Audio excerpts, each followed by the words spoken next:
everybody, whether you're on the East Coast, West Coast, or around the world. This is Coast to Coast. We got our full complement of guys, and we're about to have another windstorm here in Seattle, so that's always fun. How you guys doing today? Well, I'll tell you one thing. I'm babysitting my first sergeant's dog right now, and he's an asshole. He peed on my leg the other day for no reason at all.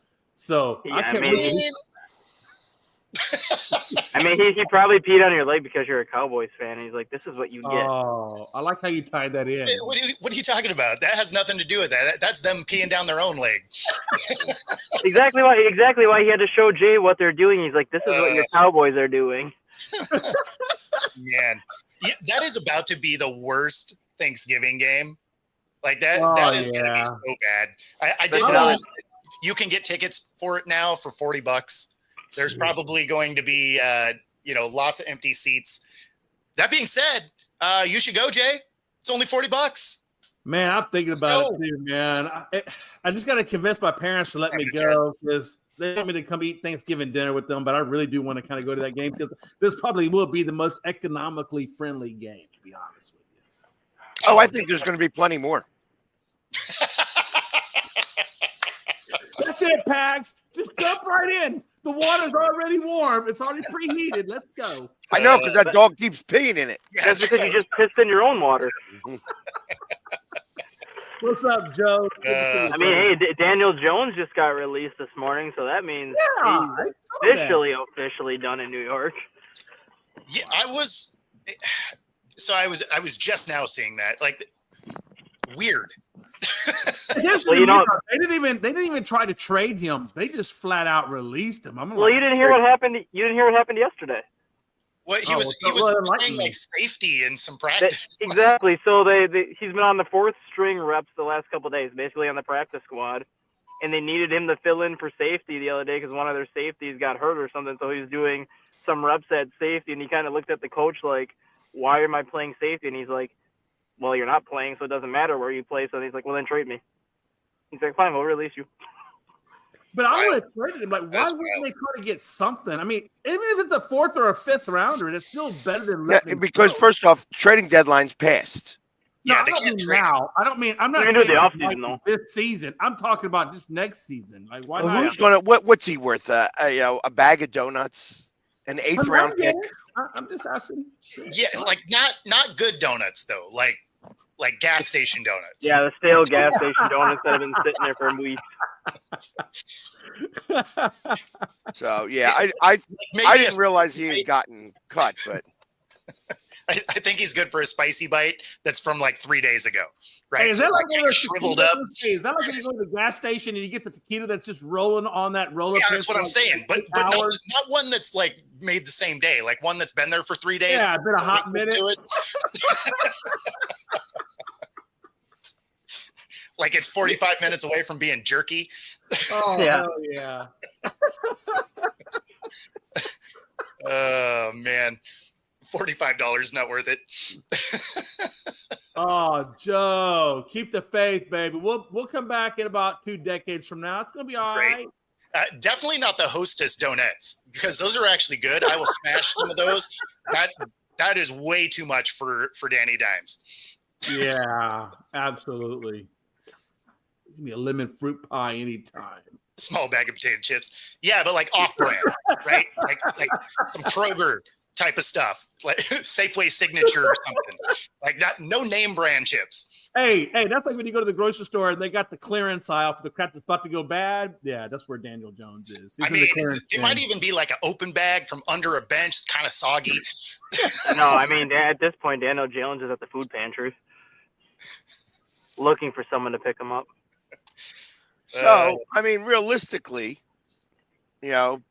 because he's just completely dropped, do you think a team picks him up this year? I don't think it'll pick him up this year. I think it'll be an off-season pickup. Pick him up, period? I guess he might make a good backup somewhere. Well, that's the thing. Maybe for free. Yeah, and that's the problem, though. Like, even if he's brought in as a backup, it's still going to take him 3 weeks to probably learn that playbook, and there's only 6 weeks left in the season. So at that point, does it pay?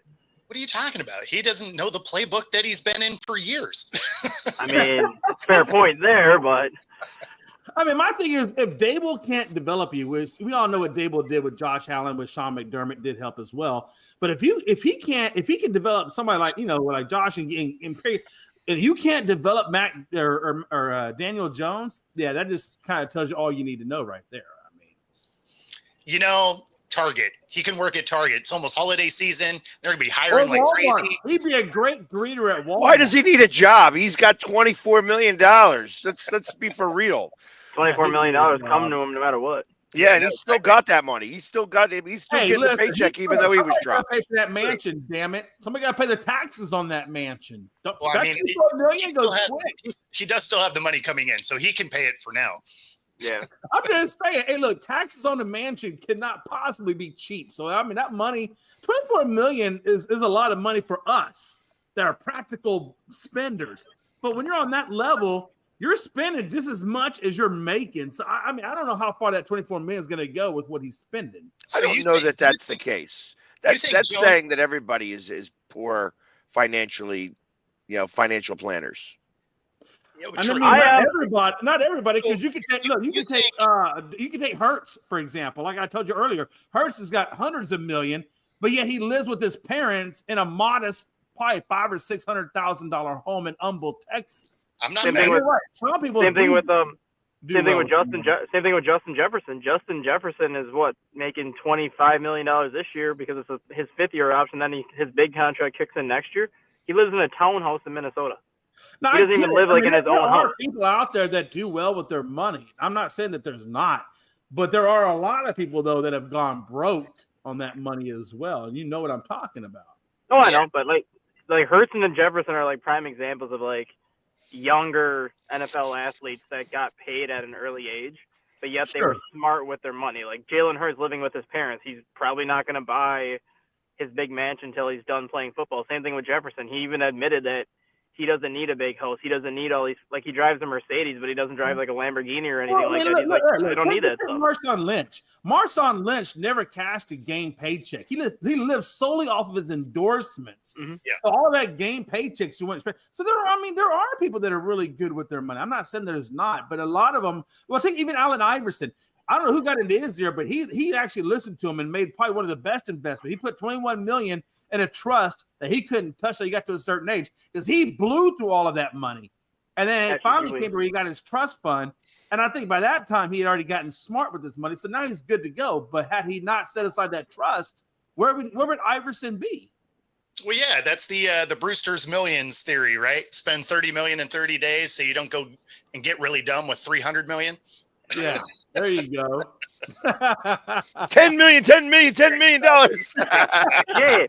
for once, you had a perfect segue since you're talking about the Sixers, and I know Pegs wanted to talk about his Sixers.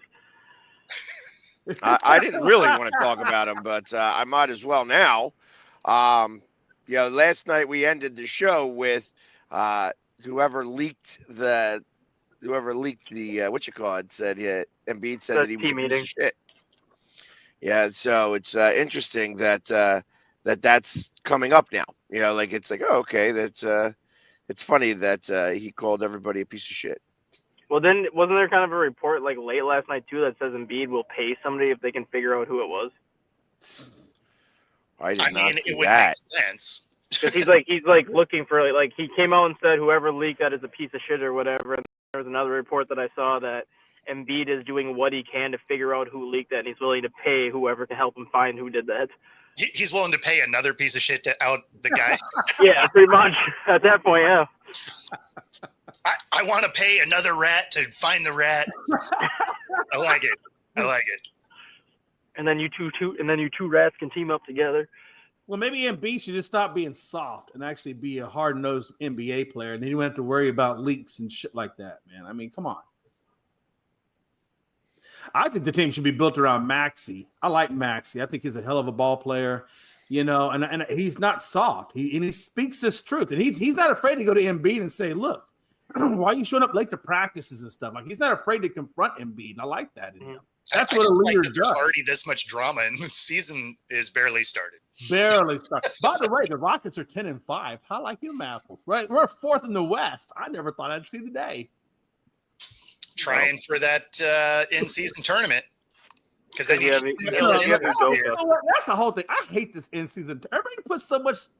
In-season tournament don't mean shit. Hell, the Lakers got the damn in-season tournament and won the damn thing, but yet couldn't win the damn title. Come on. What are we talking the only thing I like about the in-season tournament is the basketball courts. When they decorate them for that thing. Those courts should just stay like that the whole year. That's just another way. They wouldn't be special anymore. Another way for the NBA. Exactly, but I'm just saying, those courts are awesome the way they decorate them for the in-season tournament. That's the only part I like about it. Hey, what's up, Freddie Fred? I was reading this article earlier today. Since we talked that much about basketball, it was just like, yep, yeah, the Sixers suck. They're literally the worst team in the league right now. Yeah. You know, the look on Pac's face when he says that is the exact same look when I talk about the Cowboys. Do you think Nick Nurse is on the hot seat or no? If he can't kind of get the drama settled in the locker room, do you think they would move on from Nurse yet, or do you think he would have one more year? I don't know. To be honest, I think that the whole franchise right now, it's very similar to the Cowboys, where they're imploding. Yeah. Because Nick Nurse has always been a good coach. Back in Toronto, he was a great coach. Back when he was coaching overseas, he was also a good coach too. That's why there's something behind closed doors. Did he get a ring with Toronto? I mean, he got a ring with Toronto, right? He got a ring with Toronto, and then he has like 2 or 3 other rings that he won when he used to coach overseas. Right. So he is a good head coach. I mean, that's what I'm saying. Like there's a lot more than I think what people are telling us, but that's why I'm wondering if he can't get this drama under control, if Philadelphia's going to move on from him. Well, that's a good question to ask Pags. Pags, look, everybody knows that Mike McCarthy lost the locker room in Dallas.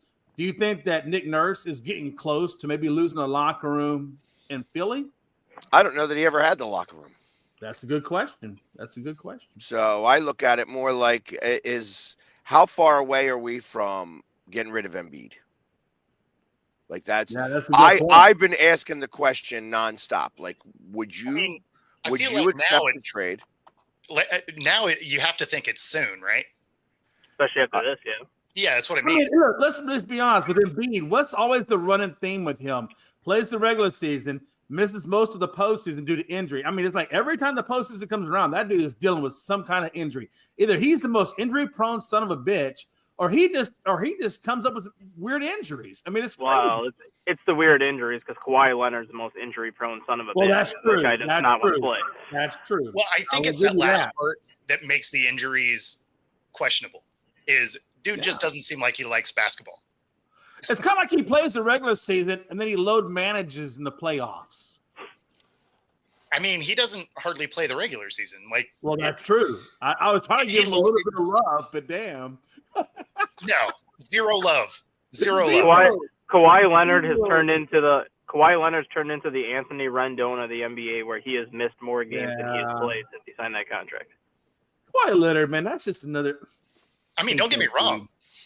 If you want to pay me a ton of money to not show up for work, I'm in. Let's go. Or to just show up for work and not do anything. Like he actually is there on the bench, he just doesn't do anything.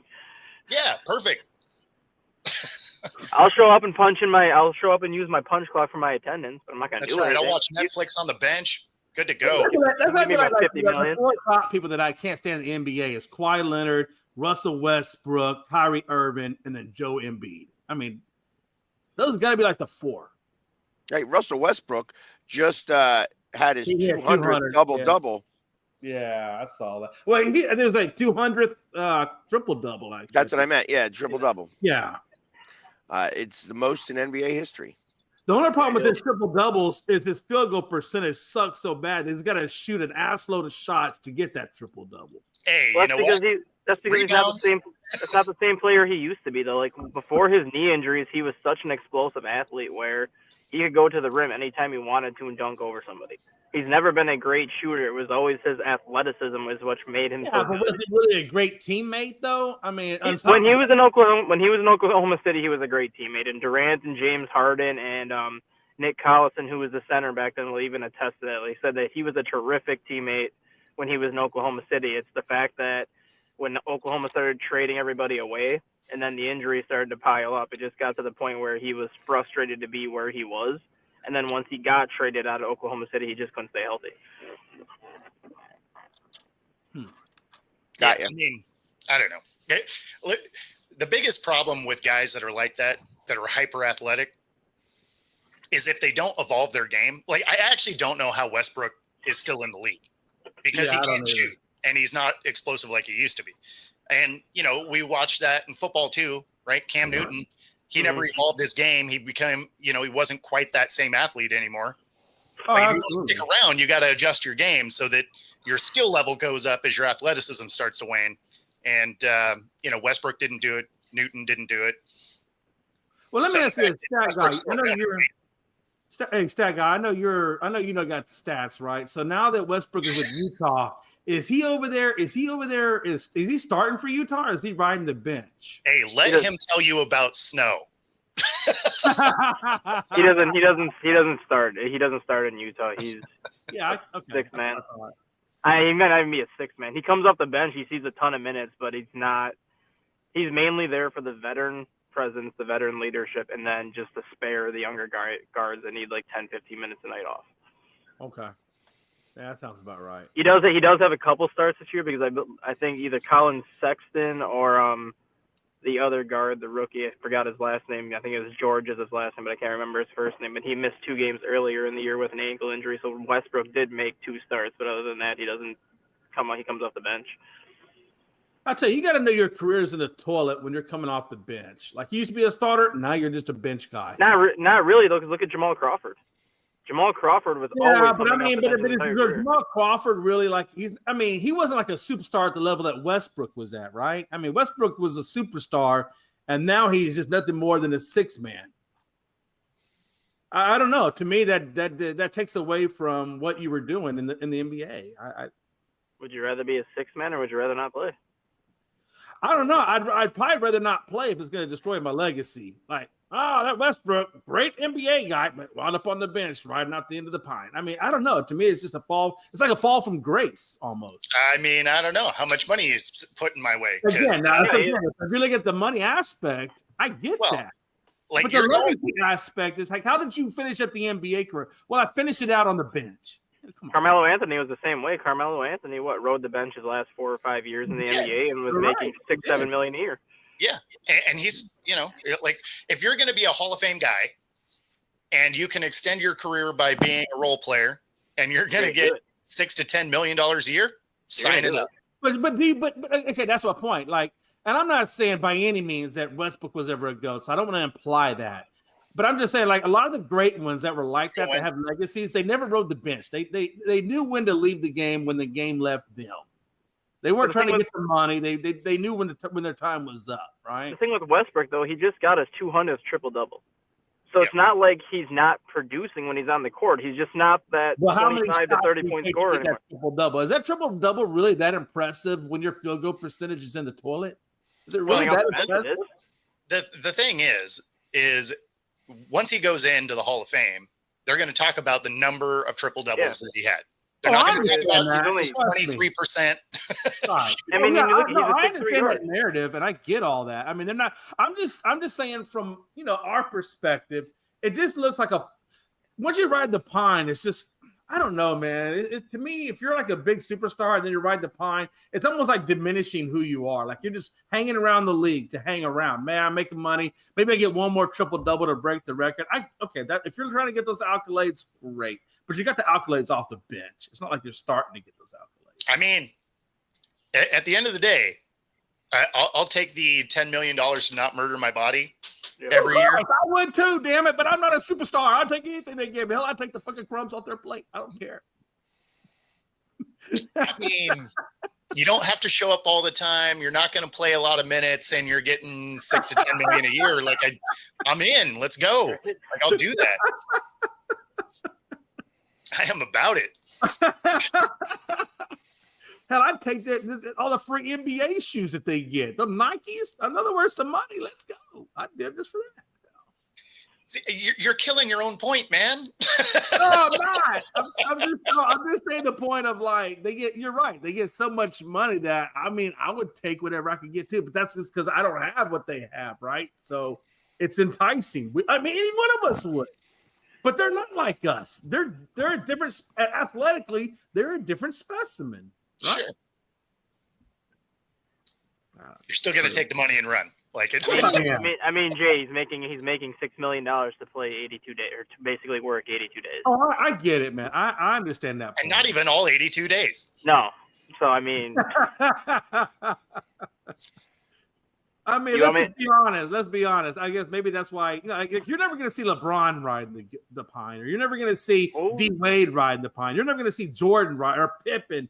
D Wade did. Those guys riding the pine. Yeah, I was going to say Wade did. Dwayne Wade did it. Did he do last it? 2 years when he re-signed? Was that when he went to Milwaukee that he rode the? Okay, if he went to talk about the Milwaukee part, yeah, I get that. Dwayne Wade was when Dwayne Wade went back to Miami for the final 2 years of his career. He was only playing like 15 minutes a game. They literally just brought him back as the veteran presence off the bench and just basically brought him back to retire as Miami. I remember that. I thought they were going to bring him back just to retire as a Heat player, though. Nope, they gave him a 2-year deal because he said he still wanted to play, and they just kind of explained the situation they were in. They're like, if we bring you back, you're not going to start, you're not going to play a crap ton of minutes. We'll give you $9 million a year to basically play 15 minutes a game. He's like, fine, sign me up. Yeah. I mean, he might be, and that's a win for them because that helps put people back in the stands. Yep. So. Yeah. Hey, another news. I'm very close to not being a Vikings fan anymore. If the rumors happen. Man, if you listen to you talk about the Vikings, I don't know that you were a Vikings fan anyway. If they seriously go after Aaron Rodgers next year to be their quarterback, I am done. Oh man, I am done. I want you to know I called that. I said he's going to follow in the exact same footsteps as Brett Favre. I hope so. He won't go to Minnesota. He'll retire. I will be done. The best part about that is if he does go and you're like, the hell with the Vikings, and then they win. I wouldn't care.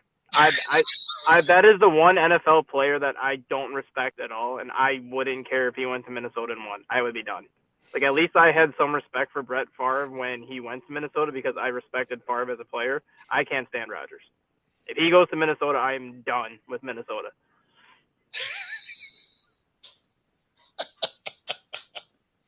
I will root. Let's go. All of a sudden, he's a Cowboys fan. Nope, that will not happen. But I will become a Lions fan at that point.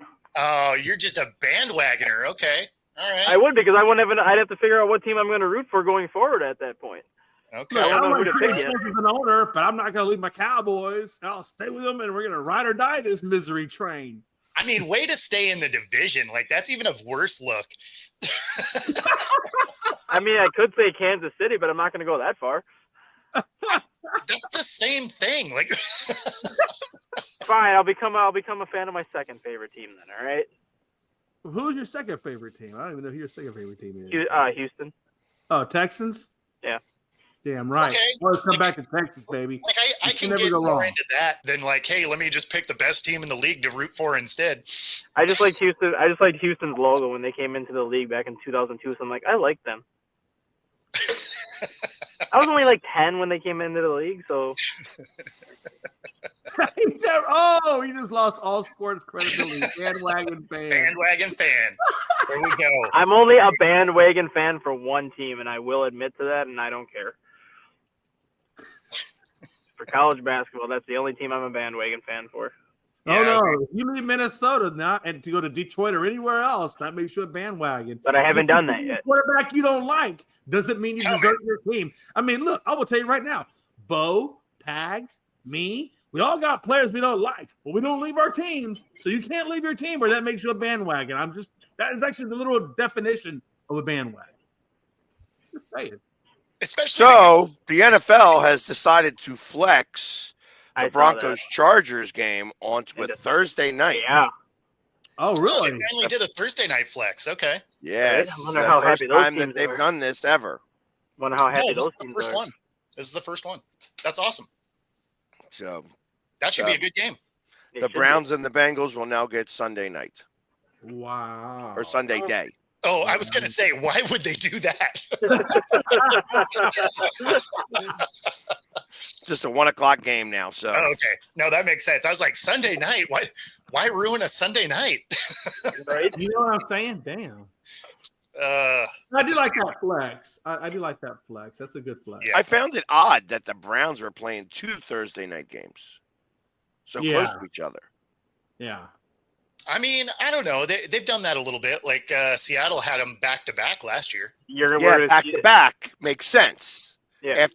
After Thanksgiving, playing another Thursday night game against somebody else who's also played a Thursday night game makes sense. Yeah. Because now you guys got the full week to be able to prepare for that. No, exactly. I think Minnesota had three Thursday night games in a 4-week stretch last year. Because they played Thanksgiving, Thursday night Thanksgiving, then the following Thursday they played, and then they had a Sunday, and then another Thursday game. I think they had 3 Thursday games in 4 weeks. That's kind of crazy. It was weird. I think you're wrong. It was weird. That would be very weird. Yeah, I think that you're wrong about that. I think that they may have had another primetime game where they played on like a Sunday, or maybe even on a Saturday.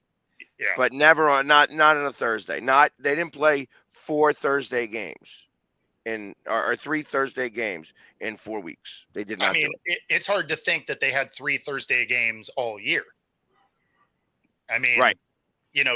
2 is kind of the most I've seen anybody play. Like, how many do the Lions have this year?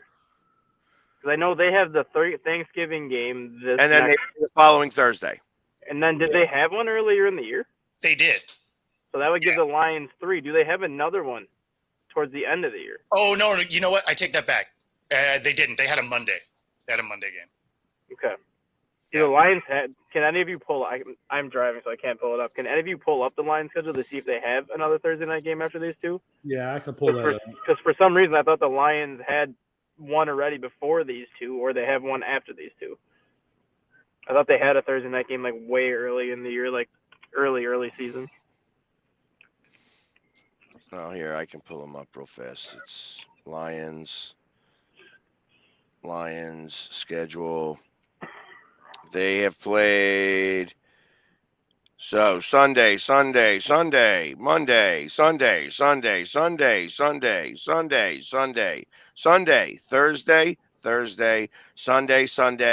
Monday, Sunday. So it was a Monday. Okay. Yeah. And I think week 18 they can play Saturday or Sunday, because isn't that the week that says January 4th or 5th? Yeah. There's those are all still to be determined. Yeah. Actually, it has it on Sunday the 5th at 1:00. It doesn't even have it as a to be determined. Okay. Well, they won't play on Saturday. They won't play on Saturday because they play on Monday. So that's why it's not a TBD. Oh, gotcha. So interesting how they have 2 Thursday night games back to back against division opponents. Mm-hmm. I find that to be interesting. So, go figure. But anyways, everybody saw that game last night, right? Yeah. First half. Oh yeah. Yeah, the snow.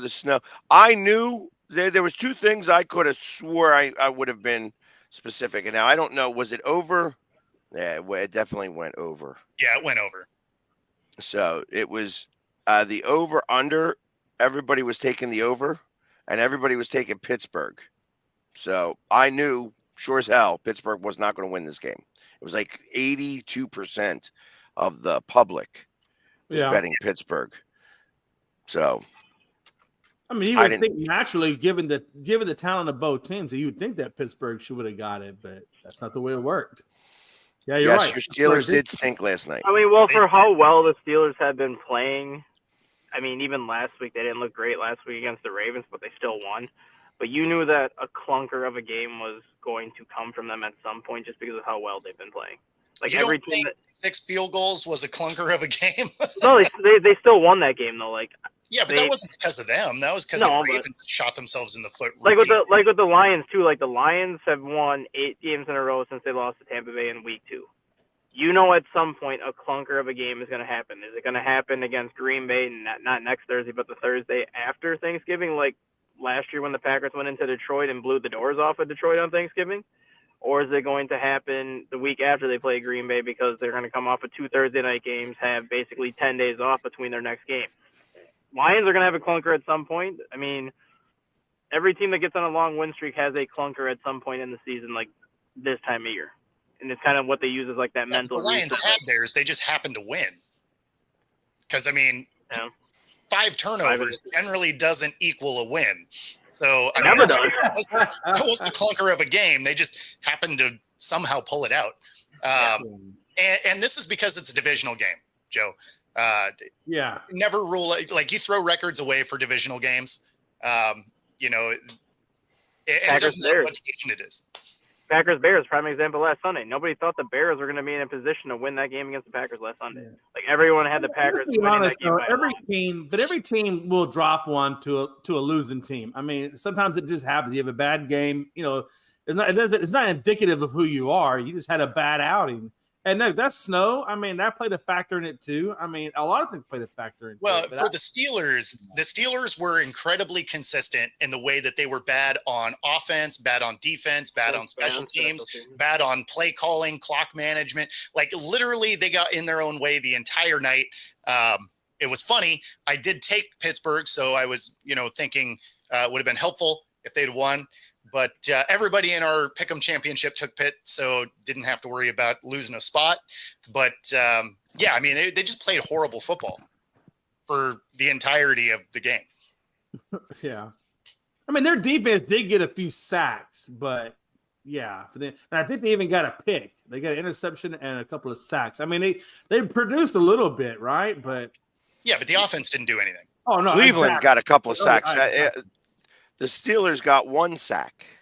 I mean, I saw that with Myles Garrett saying that he was the defensive player of the year, not Watt. Yeah. Yes. Yeah. They had Watt picked up all night. They were actually double teaming Watt, which is good on their part because if they had, I think he would have got a lot more. Well, no, even when he had single coverage, he just couldn't get around. It just for whatever reason he couldn't get the dig to get around guys. Whereas Myles Garrett, I mean, he had 3 sacks in the first half. Myles Garrett just overpowered people last night. Oh yeah, no, dude was a monster out there. Right. So remember yesterday when I was telling you about that one punt during the high school game that went like negative 16 yards. Yeah. And Pags was saying, well, it would be good if you punted the other way. Well, then the kid had a 78-yard punt later. Yeah, there you go. Because he got it up in the wind and watched it go. Yeah, right. Well, that's the thing, which was bound to happen. So you go from a negative 16-yard punt to your next punt going 78 yards. Realistically, though, when you think about that only averages out to be about 30-some yards. Yeah, like a 30-some yards, yeah. Because it's really, you got 50, 52 yards, so it's really 26. Yeah. I'll say this, though. I think during that Pittsburgh-Cleveland game, though, I thought the field goal kickers did a good job. Considering the wind and the conditions, they still played. I think Boswell, I think he missed one, but it's like 50 yards, but he had the wind going against him. So I thought this dude did a good job, even at that level. So I disagree with you here, Rob. I don't think keep switching back and forth. Yeah, well, I didn't like that. Like that was dumb, especially when they brought Fields in and then had him throw a bomb, which is something he's not good at. Yeah. You had 3rd and 4, and they decided to throw it 40 yards down the field in a blizzard. Like, not a great idea. Here, let me take the inaccurate guy and just have him heave it down the field. Didn't make a lot of sense, but it did make sense for the way that Pittsburgh was playing the entire night. But I don't think they would have won had Fields started, because the passes that they did pick up through the day, Fields wouldn't have got. Mm-hmm. So realistically, they should have just let Russ stay in. They would have had their best shot, because the only Fields play that was good was that one run to the right side that went for 30 yards. 30 yards. That, he got stuffed on everything. I think Fields being good, like a Taysom Hill guy, right? Where you just put him in the gadget plays, or you put him in the wildcat plays. If you want to do that as a change of pace, that's fine. But I definitely would have stuck with Russell Wilson. Well, no. They were using him exactly the way they used Taysom Hill. They were using him on 3rd and 4th down and close yardage plays where they want to be able to use his legs. Right. Well, I mean, they were using him exactly how they used Taysom Hill. They just didn't get the push from the offensive line. So outside of that one run to the right side, he was stuffed every time he came in. So, I mean, it wasn't good play calling. The success rate wasn't there. I would have just stuck with Russ. He's your best option out of the two quarterbacks. For sure. Absolutely. And the thing too is at least Taysom Hill can do a little bit of everything. Justin Fields can run, and that's pretty much it. He can throw to the flat. He can throw to the wrong team too. That's messed up, bro. But in the flat.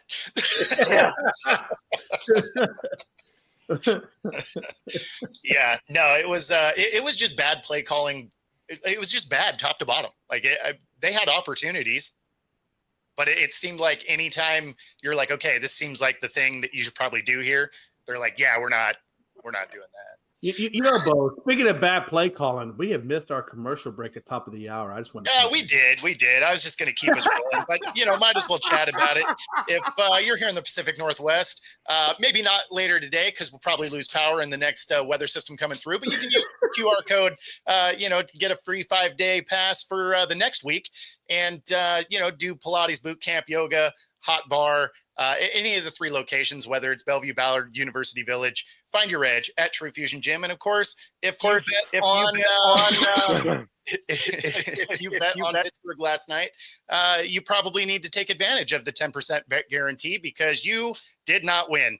But your first 3 initial deposits get up to 125%. You can bet right alongside us here on Coast to Coast by using the QR code on the screen. All right.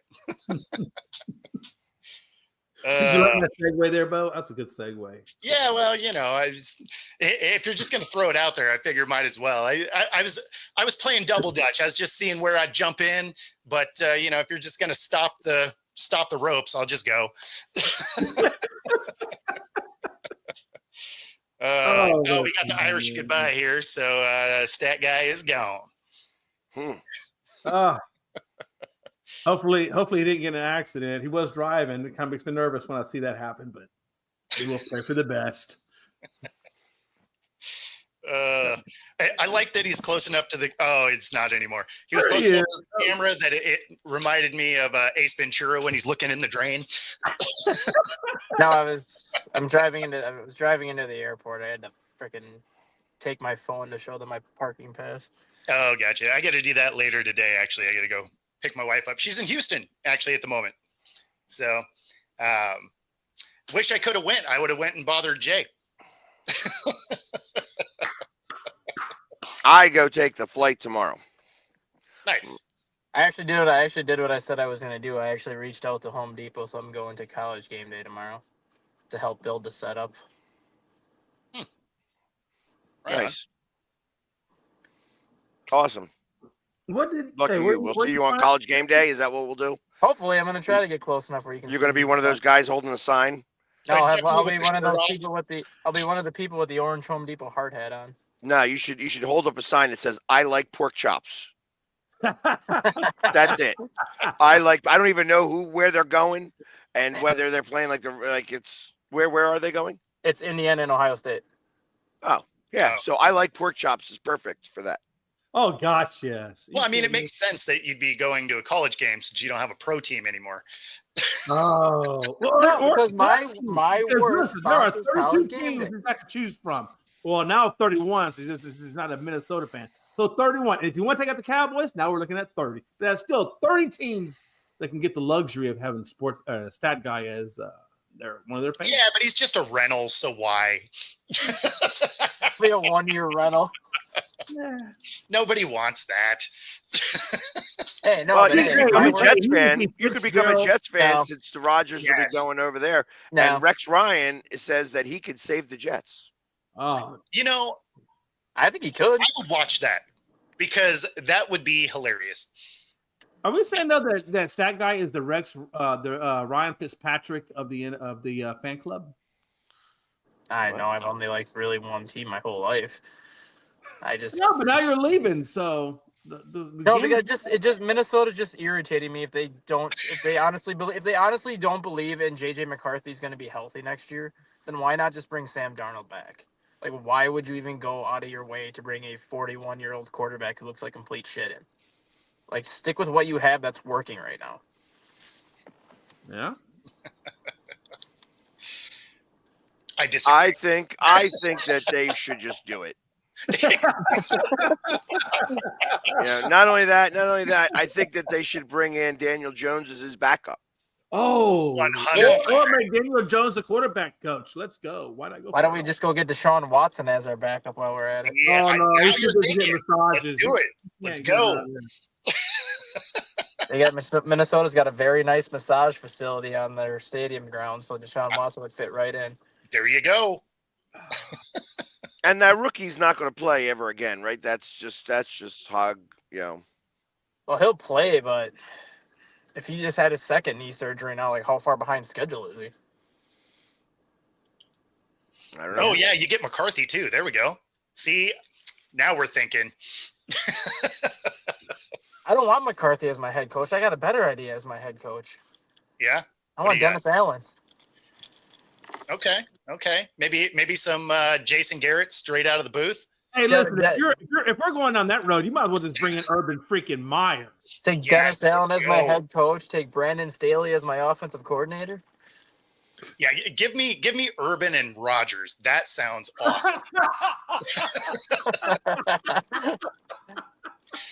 I would watch back as a field goal kicker, so that Urban Meyer could kick him in the head. Oh, I'd love to see. I mean, I would watch that.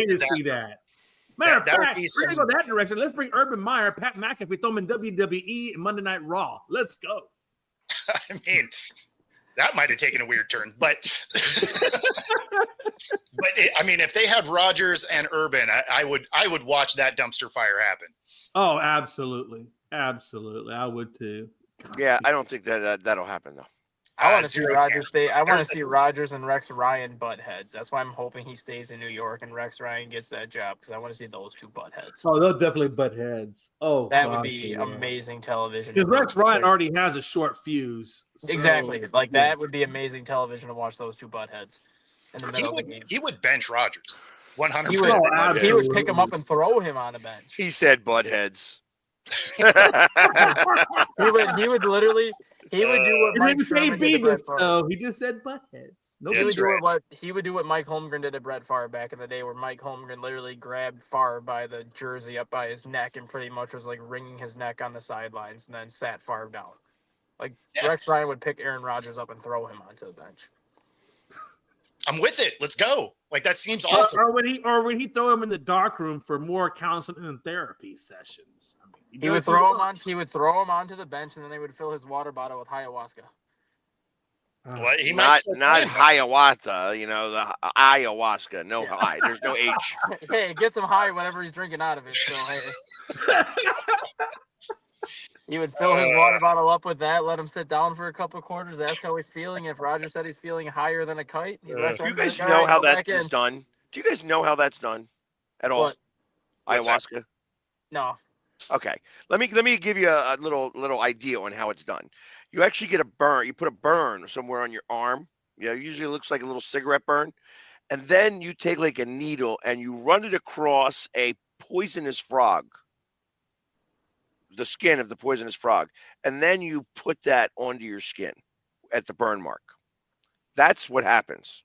That's how you take ayahuasca. You don't put it into water. Just so that you know. And knowing is half the battle. Cue the G.I. Joe music. Very interesting. It's amazing what you could learn on the internet. Yeah. Did y'all see that Robert Kraft was denied his Hall of Fame bid? Oh, that was interesting. No, He's denied it. Why is he denied it? Well, I just saw it on ESPN. I was going there to see what headlines, and it said Robert Kraft, the Hall of Fame committee passes over Patriots Robert Kraft again. So apparently this isn't the first time he was denied. I guess it's denied multiple times. So it's not denied. He just wasn't selected. Yeah, I said his bid was denied. Well, can he go into the Hall of Fame if he's still active, though? Yeah, he's an owner. Yeah, as an owner, you can, yeah. So it's just GMs and coaches that can't until they're done? I'm actually not even convinced a GM can't. I think it's just players. Okay. Yeah, the players, they make you wait the 5 years, but everything else, I think, is still open game. Yeah. Sweet. Let's go Robert Kraft. Yeah, like I'm surprised. I guess that's the same thing with Roger Goodell. Like Roger Goodell will go into the Hall of Fame. Yeah. No question. Probably right after he retires. But Roger Goodell's going to be there for another 6 years. Yeah, definitely. So, You see the baseball news this morning? Soto signed with the Phillies. No. Oh. The Dodgers and the White Sox are getting very close to a Garrett Crochet trade. Who? The Dodgers and the White Sox. And for who? Garrett Crochet. Who is Garrett Crochet? The White Sox best pitcher, who is probably the top trade candidate of the offseason right now because he's a 25-year-old lefty who throws 100. On a team that wins 6 games a year? I mean, he had 41 walks and over 200 strikeouts. He did his part. He just has no offensive support in Chicago. He goes to the Dodgers. He's winning 20 games. It's just what that team needs. Yeah, I think it don't matter. Listen, the Dodgers won this year because the Yankees stunk it up.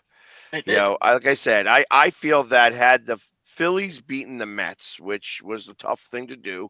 I knew that the Mets were playing tough, and it was a tough matchup for the Phillies. Had the Phillies won that series, the Phillies would have won the World Series. Like, I think that the Yankees pooped the bed big time. Yeah, and the Dodgers won out of spite. Not really. It wasn't even. Mm-hmm. It was like the best of a bad bunch there. Would you be okay with trading Alec Boehm to the Cubs for Cody Bellinger? No. Since I know the Cubs are trying to trade Cody Bellinger right now after they, Yeah, I don't want Cody. I am not trying to recreate the Dodgers that lost all those times. Well, didn't you want him last year? I just wonder where Juan No, I didn't want him last year. Well, I'm saying the Phillies. Didn't the Phillies want him last year at the deadline? I don't think so. He was hurt. That's why, but didn't they want him up until he got hurt? I don't think that he did. Okay.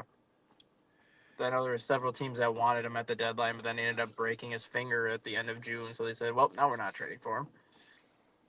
Yeah, I think do you guys think that Juan Soto winds up with the Mets? Because I think with Carlos Cohen's money, do you think they wind up grabbing him? I think it's going to be a player swap. You think it will be? I think Soto goes to the Mets and Alonso ends up in New York or with the Yankees. Well, what if Cohen tries to keep both of them? Because that was also thrown out that he could possibly keep both. Yeah, he could possibly keep both. I thought I read that this morning too. Yeah, I think that. Yeah, I read that they were meeting. I think they're meeting tomorrow. I don't think they met yet. Oh, okay. Yeah, like I had read that there was a meeting, but I think they're meeting tomorrow. I don't think they've met yet. So, and I'm willing to bet. I know that. So there is the secret team, and the Phillies love being the secret team. Mm-hmm. In this stuff, that they had front runners. The front runners are both New York teams, possibly the Dodgers. Interestingly enough, possibly the Padres again. Really?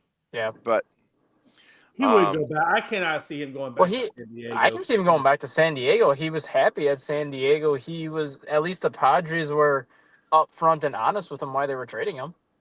Like, it's not one of those situations where it was like a blindside move where they just all of a sudden he gets a call from his agent saying, oh, you're being traded here. Like, the Padres are upfront and honest with him and literally told him why they were trading him.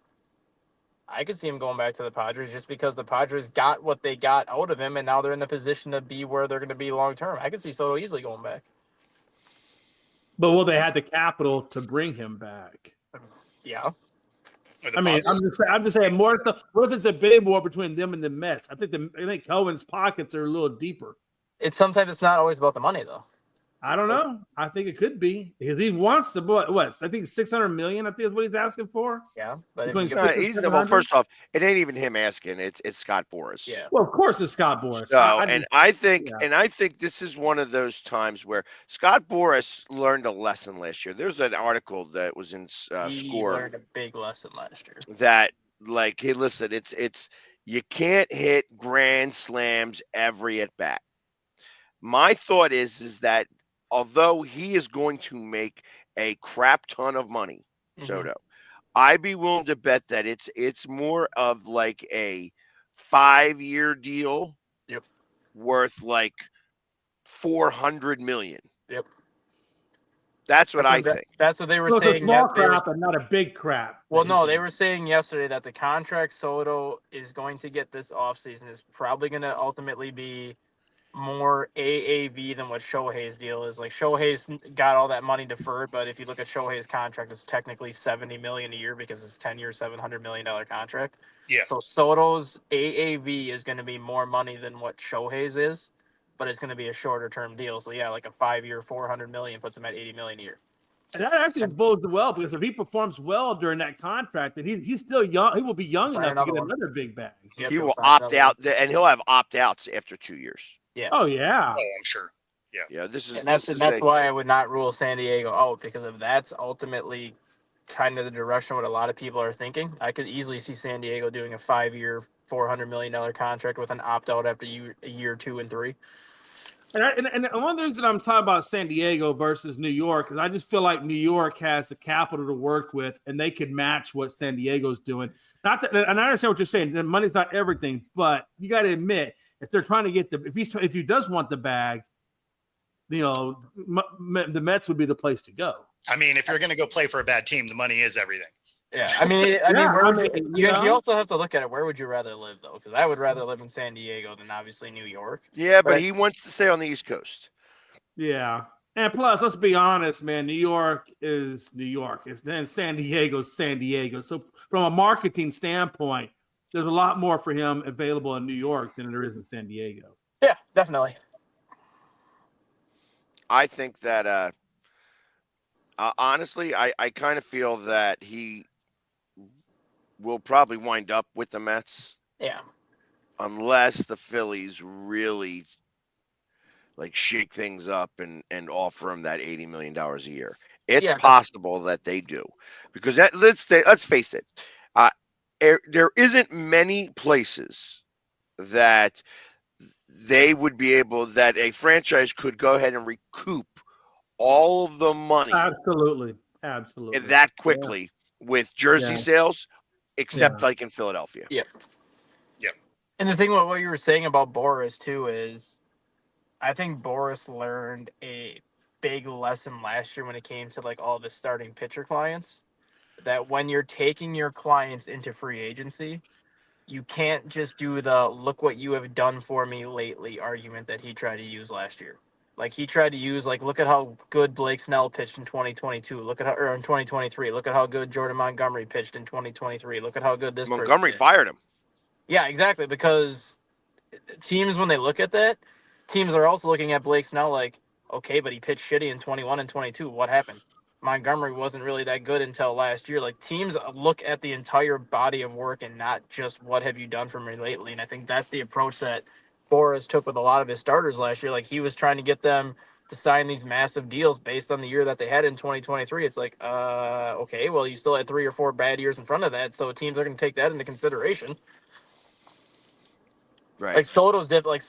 Like Soto's been such a consistent player since the day he started playing. Like Boras can make pretty much any argument he wants, and teams, they can look at the body of work, they can look at what he did last year, and it's going to be like, well, he's produced since the day he came on the field. So if you're asking for this, chances are you're going to get this. But if he goes back into free agency with another pitcher client, I don't know who he's got left for his pitchers, but all of a sudden he's like, oh, my pitcher was like 15-3 last year with a 2.3 ERA.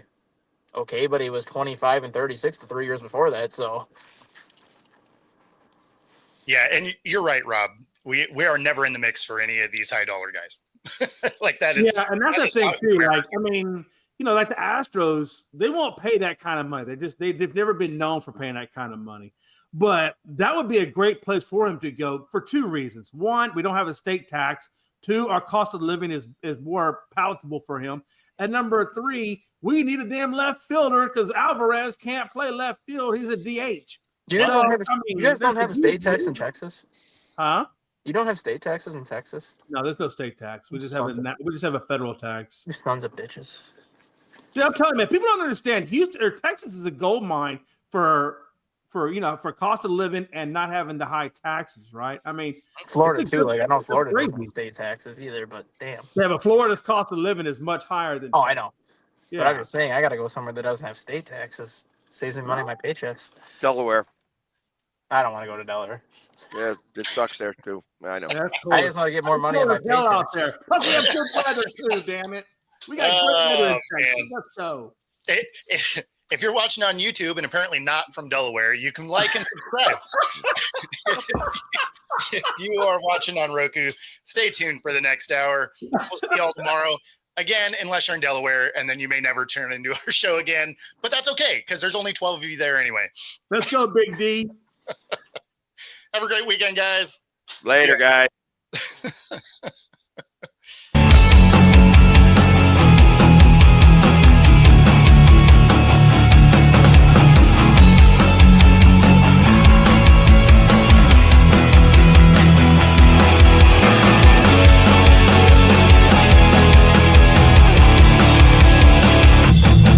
Introducing National Streaming Sports, live and on-demand sports talk programming that you can access 24/7. For the premier sports talk experience, tap into our Roku channel.